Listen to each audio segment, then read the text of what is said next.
And it is a real honor to be here with you to help facilitate, along with my three fellow debaters, the noble mission of the Munk Debates, which is civil discourse, a vital attribute in the shared cultural inheritance of our two countries. And of course, as I look at the debate results, I've drawn the conclusion that you're telling me there's a chance. I'm tempted to tear a few into submission, but I suspect that won't work. And so instead, I've got an idea. If you cheer for Kellyanne and me, then we will give you a 10% discount code for one of those new U.S. gold cards to become U.S. citizens. Full disclosure, that's a joke. I do not have the power to do that. And so I'll get right to it. The last 4 years were a dark age in American life. A dark age because it was a time when the government opened our southern border to chaos, but also a time when that same government shut the doors of our schools and churches. It was a time when bureaucrats told our children that bigots are in fact somehow people who believe that boys are boys and girls are girls, as opposed to understanding biology.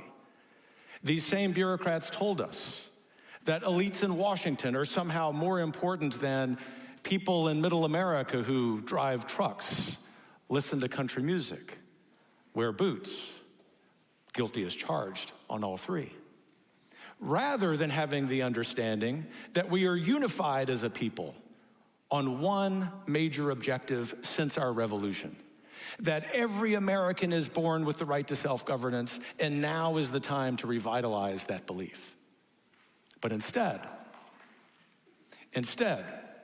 what happened over the last 4 years was that American society underwent a massive, accelerating deterioration brought on by the left, sometimes accentuated by a few on the right, while the American people suffered. And the reason that we are at the dawn of a golden age is because the American people look at that. They look at that double standard. They look at that status quo, and they say, enough is enough. And so, even respecting our differences as friends, it won't surprise you that I stand here unapologetically, enthusiastically telling you that yes, indeed, we are at the dawn of America's golden age. Of course, that would already be the case, regardless of who won the presidency last year. That is to say that the American people have been clamoring for this kind of change for decades.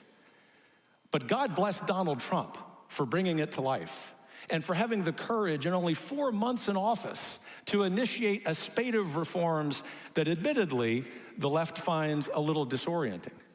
Disorienting because they've never experienced this kind of vigor, this kind of dispatch by the political right in the United States. Disorienting because what it is doing is undermining the power structure of the DC administrative state that, of course, for 50, 60, 70 years has stood in the way of Americans flourishing.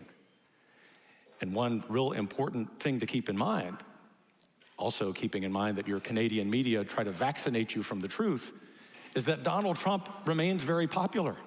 Over half of Americans, as we sit here tonight, say that the country is on the right track. A marked change, as you know, from the previous 4 years. Why do they say that? Because regardless of what they think about Donald Trump as a person, regardless of what they think about specific policies, regardless of their recognition that this is just the dawn of the golden age, and that it will take years and decades to accomplish its objectives, that we're finally back on the right track. And the advent of a Trump-Vance political coalition, which is more working class, more multi-ethnic, means that Americans of all backgrounds, as it should be, support this agenda. And of course, in order for that agenda to realize the American dream, something that too few Americans believe in anymore, there will have to be success. And we've already seen success in beginning to end the regulatory environment that stifles not the business of the Fortune 50 companies that collude with big government, but that stifle the American dream for small and middle class, small business owners and middle class Americans. And so I submit to you, in closing, that this isn't just about America's golden age. I'm here as a proud American. But to say that we're in America's golden age doesn't come at the expense of anyone else, especially our friends in Canada. So whether or not you want to be the 51st state, we invite you into this.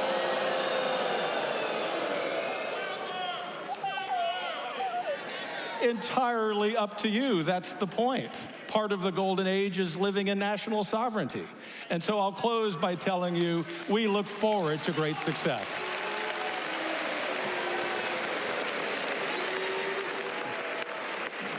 Okay, audience, civility is one of the bywords here at the Munk Debate. So a little bit of hissing and booing is fine, but let's try to be respectful of our